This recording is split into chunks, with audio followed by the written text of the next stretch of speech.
Applaudissons les seigneurs, applaudissons les rois, les rois. Quand il arrive, les anges sont dans la joie. Car c'est lui qui délivre. Ma fille, tu mets juste cette chanson-là. Tu me fais le piano. Encore, vous pouvez vous asseoir. Allez vous reposer. Vous vous asseoir. Aujourd'hui, nous allons parler de la grandeur, la supériorité des œuvres de Dieu. Pourquoi on dit supériorité des œuvres de Dieu? Parce qu'en face de Dieu, celui qui a été banni, celui qui a été chassé,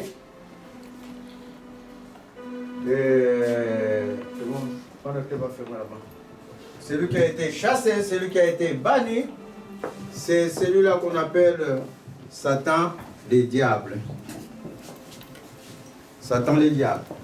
Il a été banni, il a été chassé de l'autorité de Dieu. Parce qu'il s'était opposé à celui qui est le Père créateur. Et le Père créateur l'a expulsé des cieux. Alors celui-là, il a des agents. Et qu'est-ce qu'ils font? Ils hypothèquent, ça va jusqu'à hypothéquer la vie des personnes. Vous êtes en train de suivre. Ils hypothèquent, c'est-à-dire ils mettent des gens en gage. Comme une garantie, tu vas dans un magasin, je ne sais pas, tu veux prendre un crédit qui dépasse ton salaire, qui dépasse tes capacités, on te dit, ben, ils font un garant. Ils font quelqu'un pour te garantir. Ce quelqu'un-là sera avec nous. S'il arrive quelque chose, c'est lui qui va payer. Alors c'est fait que les gens, dans les processus d'hypothèque, ils hypothèquent la vie des gens de telle sorte qu'ils, dans l'ombre des ténèbres, ils sont en train de faire des choses dans l'ombre des ténèbres et comme garantie, c'est la vie de la personne. Tout ce que la personne possède, toute la vie de la personne est hypothéquée. Et la personne n'arrive plus à se démarquer. Vous êtes en train de suivre. La personne n'arrive plus à faire quoi que ce soit dans la vie parce que sa vie a été prise en gage. Comme cette personne qui va se présenter un garant de quelque chose. Un garant pour acquérir, par exemple, un immeuble, on te demande ta passe des ressources, donne-nous une garantie de personne qui va te garantir. S'il y a en cas de quelque chose, c'est lui qui va payer. Mais grâce soit rendue à notre Dieu, qui donne la délivrance. Grâce soit rendue à notre Seigneur Jésus, lui qui donne la délivrance, lui qui est la garantie suprême, la garantie supérieure de notre vie. Car c'est lui qui par son sang puissant, c'est lui qui par un sang surnaturel qui n'est pas le sang d'un homme, c'est lui qui nous a donné la justification. Dans le livre de Matthieu 16, tu mets le texte, mon petit. Dans le livre de Matthieu 16, à partir du verset 13, Jésus est arrivé dans le territoire de Césarée et de Philippe. Alors Jésus demande aux apôtres, qui suis-je? Moi, le Fils de l'homme? Est-ce que je suis le Fils de l'homme, dit Jésus? Et les a répondu, tu es Jean-Baptiste, les autres, tu es Jérémie, ou peu importe, l'un des prophètes. Alors Jésus demande aux apôtres, précisément parce que c'est les autres qui disaient, il peut être Jean-Baptiste, il peut être Élie, qui est venu, ou Jérémie, ou l'un des prophètes. Alors Jésus dit, mais vous les apôtres, vous qui me suivez, vous qui suivez Christ, que dites-vous que je suis? Qui suis-je moi, à vos yeux? Et Simon-Pierre, qui était le plus ancien des apôtres, le plus vieux, il lui dit, tu es le Christ, le Fils de Dieu vivant. Les apôtres, à travers Simon-Pierre, ils ont reconnu Jésus comme le Christ, c'est-à-dire moi, celui qui a été promis pour restaurer le royaume des Hébreux. Vous êtes en train d'entendre, pour restaurer le royaume des Hébreux. Mais nous, Christ, nous le connaissons, nous revendiquons la puissance de la crucifixion et de la résurrection de Christ. C'est comme ça que nous connaissons Christ, nous. Est-ce que vous êtes en train de suivre? Là, Christ n'était pas encore crucifié, ils l'ont reconnu comme celui qui a été promis dans la lignée de Judas pour venir restaurer les royaumes. Et nous, dans la puissance de la résurrection, nous reconnaîtrons Christ comme le crucifié et le ressuscité. Quand le crucifié et le ressuscité, c'est celui qui a brisé les liens d'hypothèque quand il était hypothéqué, quand il était mis en gage. Le Seigneur est venu te donner la justification, enfin non seulement de récupérer tout ce que l'ennemi croyait avoir, croyait soutenir, croyait obtenir, et de te libérer complètement afin d'être devant sa face de feu. Amen. Alors il continue, il monte, et il dit, et Jésus reprenant la parole, dit à Simon-Pierre, tu es heureux, Simon. Toi qui reconnais Jésus, Jésus va te donner un nom adapté à ta situation. Parce que quand tu reconnais Jésus, mes chers amis, ton nom de famille, ça devient délicat, va te donner un nom nouveau. Un nom qui est adapté à la situation pour ceux qui croient en Christ. Ceux qui croient en Christ appartiennent à Christ. Ceux qui croient en Christ, leur vie a commencé depuis la puissance de crucifixion et de la résurrection. C'est là où notre vie a commencé. Parce que par cette puissance, le Seigneur a anéanti celui qui te tenait autrefois. La parole est claire, c'est par l'œuvre de la croix que le Seigneur Jésus a rendu Satan impuissant pour libérer ce qui était retenu captif par Satan le diable. Donc notre vie a commencé réellement avec la crucifixion de Jésus. Vous êtes en train de suivre. Alors tu es heureux, Simon-Pierre, fils de Jonas, car ce ne sont pas la chair et le sang qui t'ont révélé que je suis le Christ. Mais c'est mon Père qui est dans les cieux. Personne ne peut dire que Jésus-Christ est Seigneur si ce n'est pas le Saint-Esprit. Personne ne peut venir dans la maison de Dieu prier, chercher Christ si ce n'est poussé par le Saint-Esprit. Et quand le Saint-Esprit te pousse dans la maison pour venir chercher Christ, alors c'est pour quelque chose dans ta vie. Sache qu'un temps nouveau est en train de venir dans ta vie. Ce n'est pas pour rien que le Saint-Esprit va te sortir de là, de ton village, pour te pousser devant sa face de feu. C'est parce qu'il a un programme pour toi. Amen. Un programme de libération. Amen. Alors, il continue. Et moi, Jésus, je te dis que tu es Pierre. Jésus va utiliser, dans les Grecs, on dit, il a utilisé des jeux de mots. Des jeux de mots, première pierre, c'est la pierre qui est la pierre normale, Pétros. Et puis, je bâtirai mon église et que les portes de séjour des morts ne prévaudront point contre elle. Tu es Pierre. Il qualifie de celui qui croit en Christ. Christ n'est pas encore crucifié. Parce que pourquoi je souligne ça? Dans la crucifixion de Christ, quand il est ressuscité, il nous a élevés dans les lieux célestes. Donc il est en train de donner la préfiguration. Toi qui crois en moi, je te donne le nom de Pierre, de quelqu'un de solide. Amen. Parce que tu vas être élevé au-dessus de tout ce qui voulait malmener ta vie. Amen. Je te donne le nom de Pierre, tu seras une pierre, on ne pourra pas te casser, on ne pourra pas te détruire.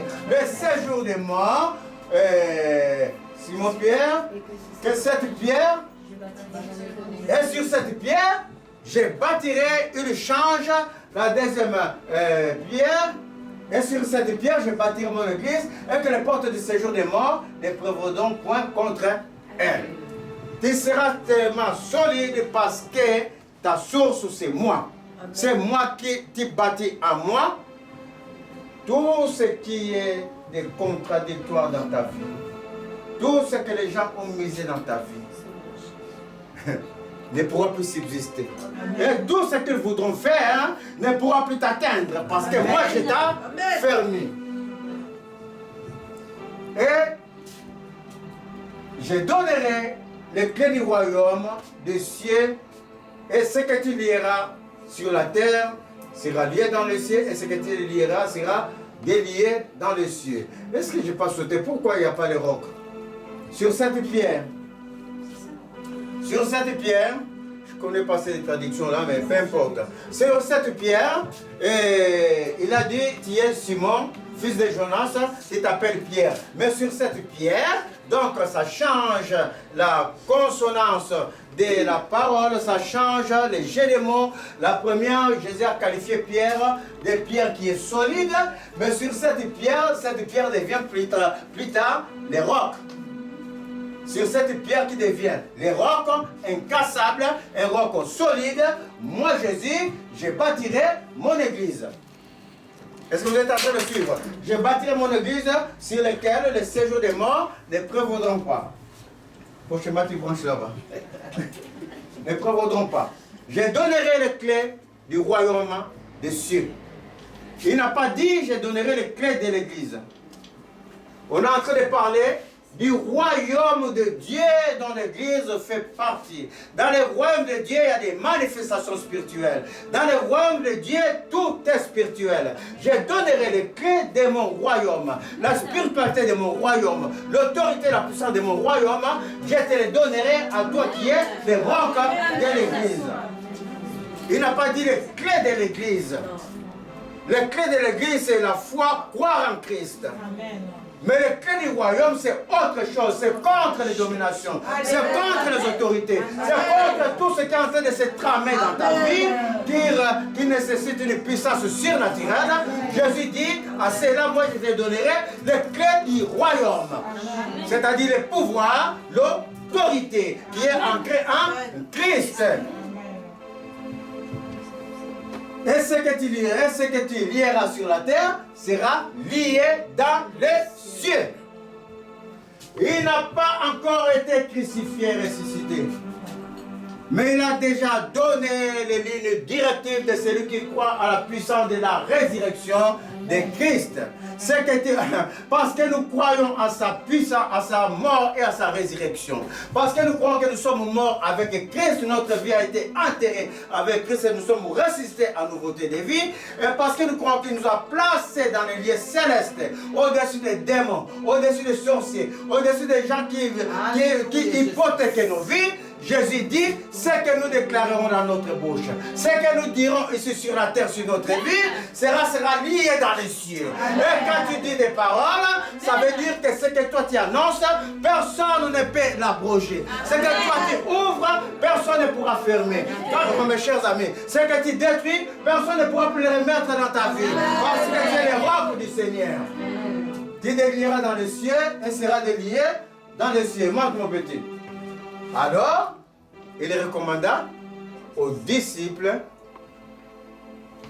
de se taire, de ne pas dire qu'il était le Christ. Parce que le temps n'était pas encore arrivé. Oh, voici que nous sommes dans les temps favorables. Le temps est arrivé pour nous. Nous sommes dans les temps favorables. Où la parole ne pourra plus être cachée. Où cette parole a été libérée afin que nous soyons dans la gloire. Alors Jésus dit, je te donne la supériorité, le clé du royaume qui est supérieure aux clés des gens de l'ombre. La supériorité des œuvres de Dieu par rapport aux œuvres des ténèbres. Les ténèbres ne peuvent plus prévaloir dans notre vie quand nous nous approchons à Christ. C'est ainsi que vous verrez dans ces processus de parole de Jésus, l'apôtre Pierre a été le premier déjà à revendiquer être de Christ. Ça c'est un. Le premier, dans les pouvoirs qu'on te donne, dans l'autorité qu'on te donne de pouvoir parler, ce n'est pas toi qui fais, tu te revendiques d'être à Christ. Il dira dans le livre de 1 Pierre que Christ est la pierre des langues. La pierre des langues. Et l'apôtre Paul et Pierre ayant reçu les clés, c'est le premier qui a commencé à utiliser les clés de l'église. L'église, pendant Pentecôte, l'apôtre Paul et l'église a commencé avec lui pendant Pentecôte. Il a proclamé devant les chrétiens. Et plus tard, il est parti ouvrir une autre clé toujours du ministère avec les païens dans l'histoire des Corneille. Et avant cela, dans le chapitre 3 des Actes, vous verrez l'apôtre Pierre ayant eu tous les clés du royaume, ayant compris les paroles de Jésus, la puissance de la résurrection. Il se verra devant un paralytique, c'était un paralytique, oui, qui lui demandait l'argent. Il lui dira tout simplement: ce que tu demandes, je n'ai pas l'or et l'argent à te donner, mais ce que j'ai, le Jésus que je possède, le Jésus qui agit en moi, je te le donne, lève-toi et marche. Les clés du royaume. Être certain que nous possédons ces clés. Être certain que par les paroles de ta bouche, mes chers amis, ceux qui ont misé sur ta vie vont tomber. Non seulement vont tomber, mais ils vont te lâcher. Comme j'avais dit, quand on hypothèque, ou bien quand on prend quelque chose en garantie, parce que la garantie là va jouer en cas de défaillance. Donc quand ta vie a été hypothéquée, ta vie a été mise en gage, ça veut dire que la personne, c'est sur ta vie qu'il compte. C'est sur tout ce qui était ta vie qu'il a pris pour mettre en garantie aux mains du malin. Mais non seulement cette personne sera condamnée, mais toi tu vas récupérer les dépôts qu'il avait donnés. Est-ce que vous comprenez? Parce que quand tu as fini de prospérer dans ta vie, tu vas dire: je n'ai plus besoin de garant. Moi-même je suis garant, tu as tout récupéré, tu as rendu les choses. C'est comme ça que ça se passe dans la vie. Vous êtes en train de suivre? Aujourd'hui, non seulement tu vas condamner par ta parole, mais tu vas récupérer les biens qui t'ont été volés. Tu vas récupérer tout ce que ta vie a été mis en garde. Tu vas les récupérer dans le nom de Jésus. Car le Seigneur te donne cette autorité. Tu es les pierres dont les séjours des morts ne prévaudront pas. Les mal ne peuvent pas dominer dans ta vie. Les ténèbres ne pourront pas toujours subsister dans ta vie. Parce que toi tu connais Christ. Dans le livre de... Tu me le lis, parce que ça serait être trop long. Dans le livre de 1 Roi 18, à partir du verset 20,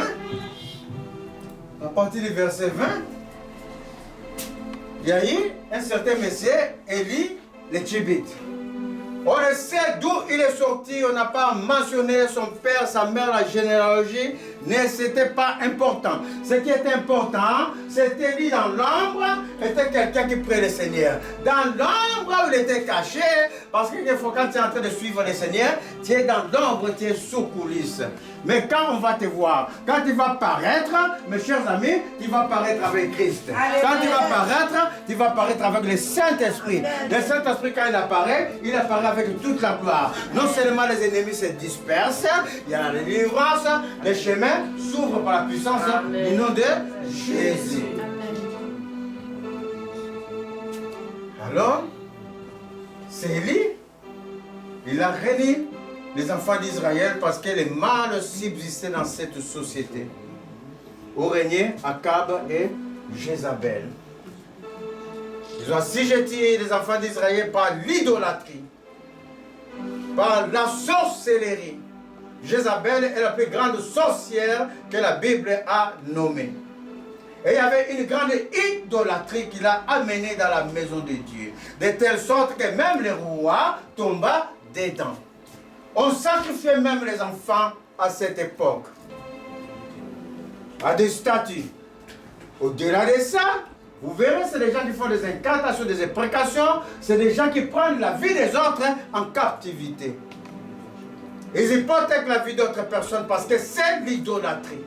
C'est comme ça que ça marche. Alors, Élie va se lever contre ça. Parce que le peuple ne voyait plus clair.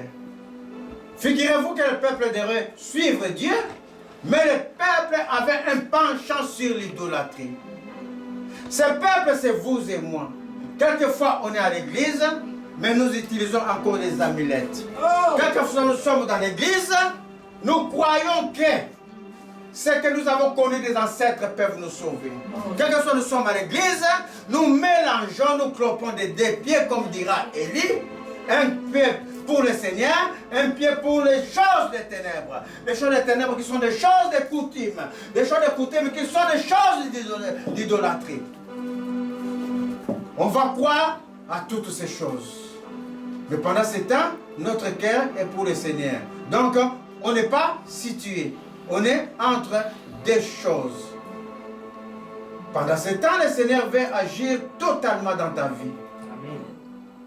Mais comment pourra-t-il agir totalement si toi, tes pensées, tu as formaté tes pensées à récupérer tes casseroles de famille, tu as formaté tes pensées à aller faire des amulettes, croyant que ces amulettes vont te sauver. Après, tu viens écrire, « Ah, Seigneur Jésus, merci. » Ça ne marche pas comme ça. Dieu, c'est un Dieu jaloux. Amen. Très jaloux. Amen. Il ne laissera sa gloire à personne, ni son honneur aux idoles. Il faut te situer. Il faut te situer, je suis en train de dire. Il faut te positionner. Ne viens pas suivre le Seigneur et continuer avec les amulettes. Ne viens pas suivre le Seigneur et continuer de tirer ta force de ce que tu as entendu dans ton village. Impossible. Il n'y a qu'une seule personne qui peut te sauver. Et c'est sur la terre, c'est Jésus. C'est lui seul qui a donné son sang. Amen. Tout est à base du sang, j'ai commencé à dire depuis la semaine dernière. Toute alliance s'est faite à base du sang. Le seul sang qui t'a justifié, ce n'est pas le sang des bourgs, ce n'est pas le sang des normes. Si c'était encore le sang des normes, combien de personnes tu peux mourir, même dit la parole le dit, et nous-mêmes nous les voyons. Tu peux mourir comme ça, on vient comme ça, tu vois, ah, il y a un bouteillage là-bas et tout, quoi. Il y a un monsieur qui fait, toi tu vas pour sauver les gens, pas, c'est toi qui prends la balle. Tu meurs. Pendant que tu meurs, tu as sauvé personne. Tu ne peux pas sauver une multitude de gens. Parce que ton sang même, il met c'est un sang sale qui ne peut pas réclamer la vie de quelqu'un. Au contraire, tu as mis ta famille dans les malheurs.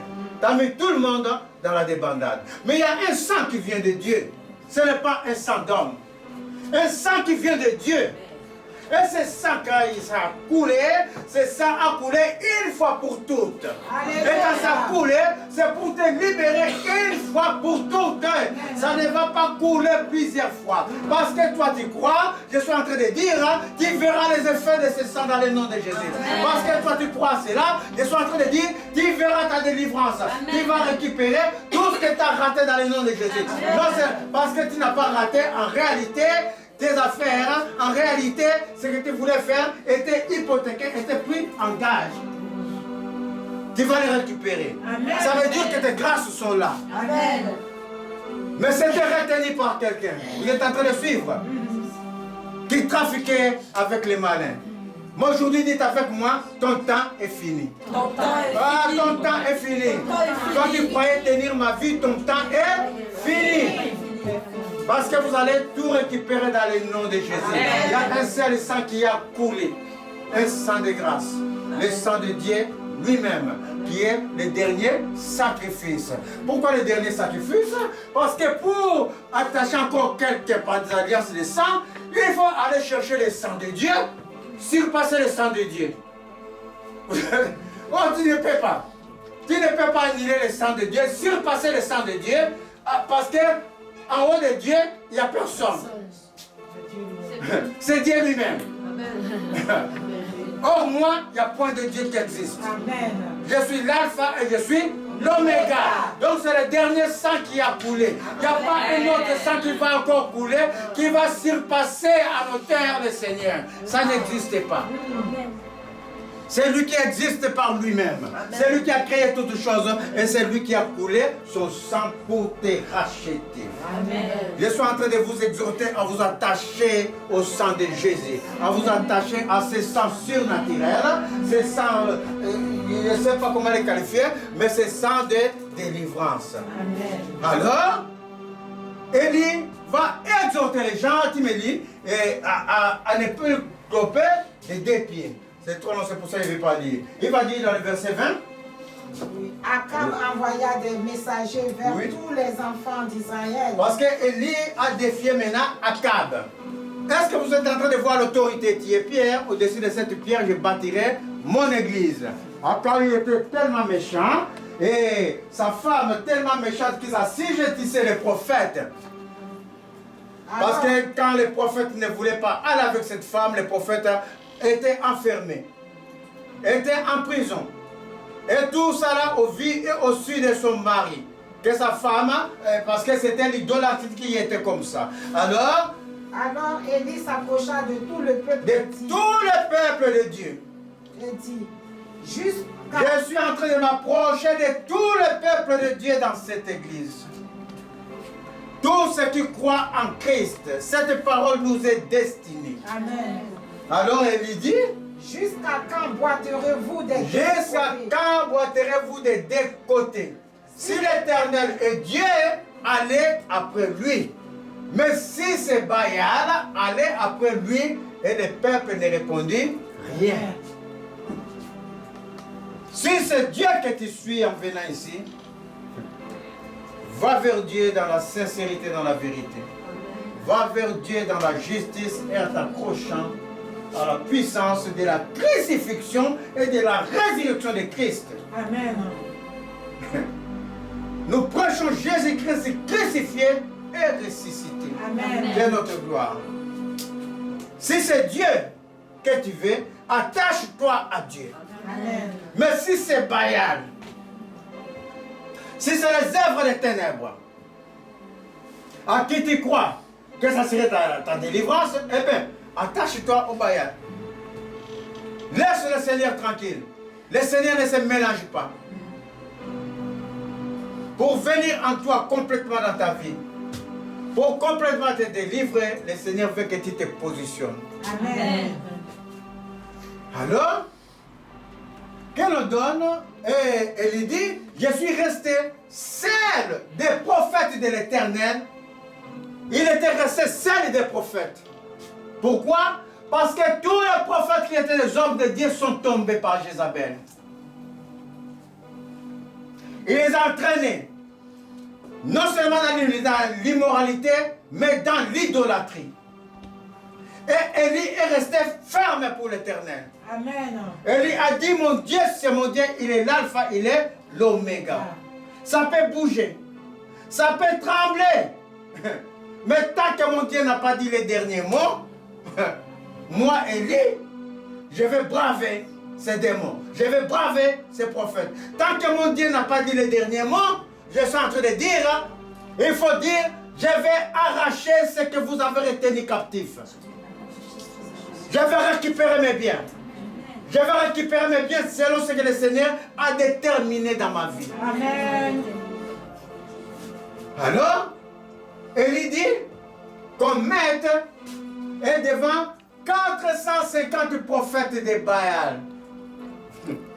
Et 450 prophètes de la reine Astarté, qui étaient pour Jézabel. Donc il se trouvait devant 800 personnes, 800 ou 900 sorciers. Et lui, il est seul. Mais il a quelque chose en lui qui est plus grand que ce qui était nombreux. Il a quelque chose de lui en lui qui était plus grand que tous les sorciers du coin. Parce que lui, il a Dieu. Il est plus fort que celui qui est dans le monde. Jésus est plus fort que celui qui malmène ta vie. Si tu crois en Jésus, tu auras la délivrance totale. Amen. Il est plus puissant que celui qui est dans le monde. Amen. Il est plus puissant que celui qui fait des imprécations contre ta vie. Amen. Alors Élie va les braver. Il dit qu'on donne des taureaux. Et que les sorciers, vous choisissez parmi ces taureaux, l'un des taureaux, que les choses soient claires. Tu es sur le terrain et la personne, dans l'ordre, parce que quand tu es en train de prier, quand tu es en train de prononcer sur ta vie, quand tu es en train de bloquer, sache que dans le monde spirituel, ceux qui ont fait des choses sont en train de savoir, sont en train de subir des choses. Mais ils s'entêtent. Mais pendant qu'ils s'entêtent, il s'en va à sa destruction. Est-ce que vous le savez? Amen. Pendant qu'il s'entête, oh mes chers amis, le Seigneur a dit, je donnerai en rançon ceux qui en veulent à ta vie. C'est la parole de l'Éternel. Pendant qu'il s'entête, il court un grand danger. Alors, Élie a cette assurance. Il a dit, prenez le taureau. Choisissez le taureau pour ne pas que vous dites qu'il y a tricherie et tout. Moi, je vais vous montrer la supériorité de Dieu. Les œuvres de Dieu, de la puissance de Dieu par rapport à la supériorité des méchants. Alors, Et ils prennent un taureau qu'ils vont couper sur les bois sans mettre le feu. Ne mettez pas le feu. Et moi, je préparerai aussi l'autre taureau et je le placerai sur les bois sans y mettre le feu. Puis invoquez le nom de votre Dieu et moi j'invoquerai le nom de l'Éternel qui est mon Dieu. Le Dieu qui répondra par le feu, c'est celui-là qui sera Dieu. Et tous les peuples répondirent en disant, c'est bien. Est-ce que vous voyez l'incrédulité des gens? Quand il y a Christ, je n'ai pas besoin de mettre Christ en épreuve. Est-ce que vous le savez? Je sais que Christ agit dans ma vie. Amen. Et toi-même, je vois que ça ne marche pas. Je sais que toutes choses concourent au bien de ceux qui aiment Dieu. Amen. Que Dieu est en train de pourvoir un chemin pour moi. Amen. Je n'ai pas de doute pour cela. Aucun doute. Ce sont aucun doute. Alors, et ils ont douté. Et le peuple a dit, c'est bien. Donc, faites comme ça, on va voir. Ça, c'est l'incrédulité. Alors, Élie dit au prophète de Baal, non, ils prennent donc le taureau qu'on leur donne et les préparèrent. Moi, mon petit. Et ils invoquèrent le nom de Baal, le nom des démons. Depuis le matin jusqu'à midi. En disant, Baal, réponds-nous. Mais il ni voix, ni réponse. Et ils sautaient devant l'autel qu'ils avaient fait. Ils ont commencé à invoquer leur Satan, leur diable, mais il n'y avait pas d'effet. C'est celle qui sauve, c'est le Seigneur. Et il y a des chemins dans la vie. Il y a un chemin qui est régi par les malins, mais ce chemin-là amène à la mort. Il y a un chemin de vie où le grand berger prend ses brebis, il les amène dans les verts pâturages. Mais les méchants ne viennent que pour détruire. Les méchants ne viennent que pour détruire. Il faut que nos pieds soient fixés, que nous soyons positionnés. Alors, ils crièrent d'une haute voix et ils firent, selon leur coutume, des incisions avec des épées et avec des lances jusqu'à ce que le sang coulât sur eux. Ils commençaient à s'inciser. Ils commençaient à faire couler le sang, soit courant, que le sang qui va couler là va peut-être apaiser le cœur de leur Dieu pour que leur Dieu agisse. Mais dans l'entretemps, ils sont en train de se battre contre le sang du Dieu vivant. Donc, ils ne peuvent pas, leur sang ne peuvent pas agir. Leur sang est inactif. Amen. Parce qu'il y a une puissance supérieure, d'un sang supérieur, un sang de délivrance. Il y a une puissance supérieure qui vient du sang de Dieu. Et quand le sang de Dieu est là, quand tu as fini d'invoquer le sang de Dieu, mes chers amis, l'endroit est sécurisé, la vie est sécurisée. Alors, il n'y a eu rien du tout. Alors, Élie dit alors, non, lorsque midi fut passé, il leur a donné le temps, et ils prophétisèrent jusqu'au moment de la présentation de leur offrande, mais il n'y a encore ni voix, ni réponse, ni signe d'attention. Élie dit alors à tout le peuple, approchez-vous de moi, peuple de Dieu. Et tout le peuple s'approcha d'Élie pour voir les effets, la grâce, la supériorité des œuvres de Dieu par rapport aux œuvres du malin. Le peuple s'approcha et Élie rétablit le cœur de Dieu qui avait été renversé et il prit 12 pierres. Oui, je suis. Et il prit 12 pierres. D'après le nombre des tribus. Oui, d'après le nombre des tribus auquel l'Éternel avait dit, Jacob sera ton nom. Pourquoi il a pris 12 pierres? Tu me diras que tout en état dit, on ne prend pas des amulettes et tout. Je vous signale que les 12 pierres, ce n'est pas des amulettes. Les 12 pierres représentaient, parce qu'il faut que Élie représente le peuple choisi. Et ces 12 pierres représentaient l'ensemble des églises de Dieu qui étaient choisies. C'est carré. C'est ainsi qu'en Apocalypse, vous verrez, il y a 24 ou 124 vieillards qui fait 12 fois 12. Ça représente toujours l'ensemble du peuple choisi.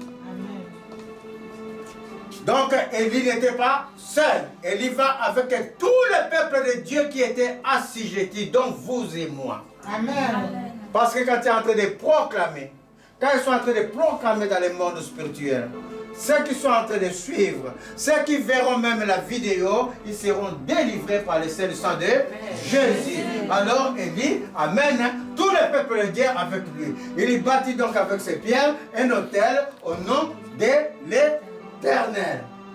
Il fit autour de l'autel un fossé de la capacité de 2 mesures de sémence. Dis-moi, mon petit. Il arrangea du bois, coupa le taureau par morceaux, et le plaça sur le bois, remplissait d'eau et il dit, faites une seconde fois, remplissez d'eau, monte encore mon petit. Et il dit, faites une seconde fois, l'eau coula autour de l'autel. Parce qu'il va invoquer le feu. Il a fait une petite crevasse pour mettre de l'eau. L'eau a débordé et l'eau commence à couler tout autour de l'autel de telle sorte que pour faire le signe, quand l'eau coule là, et que moi je prends une feuille de papier que j'allume, je mets, l'eau va étouffer le feu. En vérité. Mais elle va montrer la puissance de Dieu, l'eau est en train de couler autour de l'autel, et au moment de la présentation de l'offrande, Élie a bâti l'autel de Dieu avec 12 pierres qui représentent le peuple de Dieu. Nous sommes bâtis sur les fondements des apôtres, dont Jésus-Christ est la pierre de l'angle. Et il n'y aura pas seul, il a amené le peuple de Dieu avec lui pour bâtir l'autel de Dieu. De telle sorte que nous sommes le temple de Dieu, dont Jésus-Christ est la pierre de l'angle. Alors Jésus va présenter l'offrande, et il va présenter l'offrande. Au nom de Jésus. Nous, mes chers amis, je suis en train de dire, soyez attentifs. Et au moment de la parole, Élie le prophète s'avança et dit, Éternel, Dieu d'Abraham, Dieu d'Isaac et Dieu de Jacob, que l'on sache aujourd'hui que tu es Dieu en Israël. Et l'Israël de Dieu, c'est qui l'Israël de Dieu? Je ne suis pas en train de parler, je vous l'avais dit la semaine dernière, je ne parle pas d'Israël comme nation. Je suis en train de parler d'Israël de la Bible, de ceux qui croient en Dieu et ceux qui suivent Dieu, dont nous suivons Jésus. Nous sommes l'Israël de Dieu. Pas Israël comme nation. Israël qui s'affermit dans la présence de Dieu. Israël le choisi de Dieu. Alors, c'est le Dieu de cet Israël-là. Que je suis ton serviteur et que je fais toutes ces choses par ta parole. Jésus a dit aux apôtres, je t'affermis, tu es un roc. Pendant ta prière, si tu es en train de faire la prière à moitié enclopée de 2 pieds, la parole dit quand tu demandes quelque chose dans le livre de Jacques, je crois, et que tu n'es pas constant dans ta foi, ça serait difficile d'avoir cette chose. Élie va prier dans la conviction qu'il est serviteur de Dieu. Amen. Imaginez quand on va prier sur des gens. Tu vas voir la personne costaud, remplie de démons. Mais si tu n'as pas dans ton cœur que tu es serviteur de Dieu, est-ce que tu pourras t'approcher de la personne? Tu vas avoir peur. Et pendant que tu as peur, Dieu n'agit pas, et bien c'est toi qui sors de l'église. Et voici la personne démoniaque marche dans l'église comme ça, j'ai gagné le combat. Alors qu'il n'a gagné rien du tout. Tu comprends? Donc toi tu t'as fermé et il dit, je suis serviteur de l'Éternel. Où c'était déjà? Je suis serviteur, Éternel répond que je suis ton serviteur et que je fais toutes ces choses par ta parole. Nous faisons toutes les choses par la parole que Dieu nous a dites. Nous ne faisons pas parce que j'ai entendu dire. Parce que j'ai lu, parce que j'ai compris, parce que le Saint-Esprit a fermé cela dans mon cœur. Et c'est cette parole que je vais prendre. En vertu de cette parole, mes chers amis, cette parole qui dit, je t'envoie parmi les nations pour délivrer les gens des ténèbres à mon admirable lumière. Pour chasser les démons, pour guérir les malades. En vertu de cette parole qui sort de l'Éternel, je suis en train de dire, je brise toute onction des ténèbres qui étaient dans vos vies. Je le brise au nom de Jésus, que vous rentrez dans la lumière de Dieu. Et que toute maladie cachée, libère les corps, maintenant dans le nom de Jésus. Il ne te cachera plus parce que je libère le sang de Jésus. Amen. Dans leur corps qui va marcher contre toute maladie. Et que tout effet satanique et démoniaque qui vous tenez dans les ténèbres, qui hypothèque vos vies. Aujourd'hui, je brise ces liens du sang morbide qui vous tenez captifs. Je libère le sang de Jésus contre cela. Et j'ai maudit Seigneur dans le nom de Jésus. Soyez libres dans le nom de Jésus. Et nous sommes dans le processus de récupération. Amen. Tout ce qui a été hypothéqué, que tu ne voyais pas, qui ne te faisait pas rentrer dans une grâce certaine. Aujourd'hui, je le récupère, je le mets devant toi dans le nom de Jésus. Et si tu ne marches pas comme pas de deux pieds, tu vas voir la gloire de Dieu. Amen. Alors, Élie, réponds-moi au Seigneur, réponds-moi, afin que ce peuple reconnaisse que c'est toi l'Éternel qui est Dieu. Alléluia. Et que c'est toi qui amènes leur cœur à toi. Amen. Et le feu de l'Éternel tomba et consuma l'Holocauste, les bois, les pierres, la terre. Il absorba l'eau qui était dans les fossés. Quand tout le peuple vit cela, ils tombèrent sur leur visage et dirent c'est l'Éternel qui est Dieu, c'est l'Éternel qui est Dieu. Ils saisirent les prophètes de Baal et tous furent détruits. Vous êtes en train de suivre? Élie avait cette conviction. Aujourd'hui, vous et moi, nous croyons à une seule puissance, la crucifixion et de la résurrection. J'ai bien dit vous et moi. Moi, je surpasse seulement dans une chose, dans la foi. Tu me diras que moi aussi j'ai foi. Moi, je dis que je surpasse dans la foi. Parce que ma foi que j'ai moi, ça ne vient pas de Dieu. Ma foi que j'ai, quand les démons viennent à cet endroit, moi je ne vais pas flancher parce que Dieu dans la foi m'amène à prier. Voici pourquoi je surpasse. Ça vient de Dieu. Ça vient de Dieu. Mais aujourd'hui, tu as entendu la parole. Aujourd'hui, tu as compris la parole. Cette parole qui te dit de booster ta foi. Amen. Cette parole qui te dit de parler, de détruire et de récupérer. On va se lever. Vous allez vous lever. Que chacun de vous, connaissant sa vie propre, chacun de vous va bloquer la main du malin. Et chacun de vous va récupérer dans le nom de Jésus. Levez-vous, commencez à parler. Commencez à parler au nom de Jésus. Commencez à détruire. Commencez à briser les liens du malin. Et commencez à récupérer au nom de Jésus. Récupérez, récupérez, récupérez. Ne vous écoutez pas les uns les autres. Ne vous regardez pas. Chacun est devant le Seigneur. Commencez à récupérer, commencez les paroles.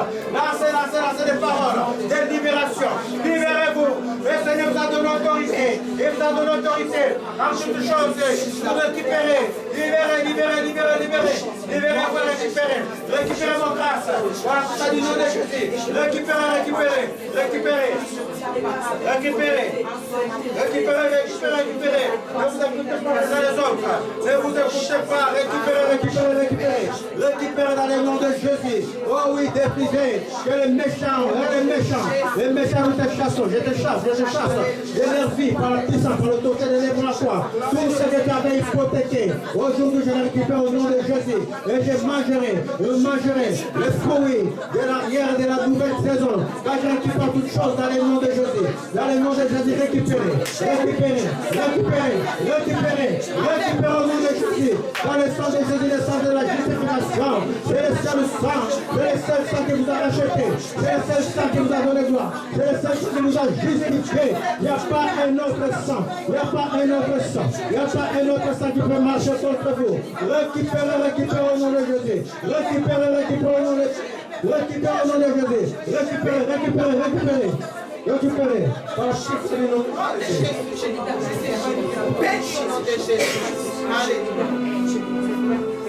Merveille Seigneur. Dites avec moi, merci Jésus. Quand tu m'as aidé à tout récupérer. À tout récupérer. Et je suis libre par le sang de Jésus. Je suis libre par l'autorité de l'œuvre de la croix. Je suis libre parce que Jésus a payé le prix pour moi. Il a payé le prix pour moi.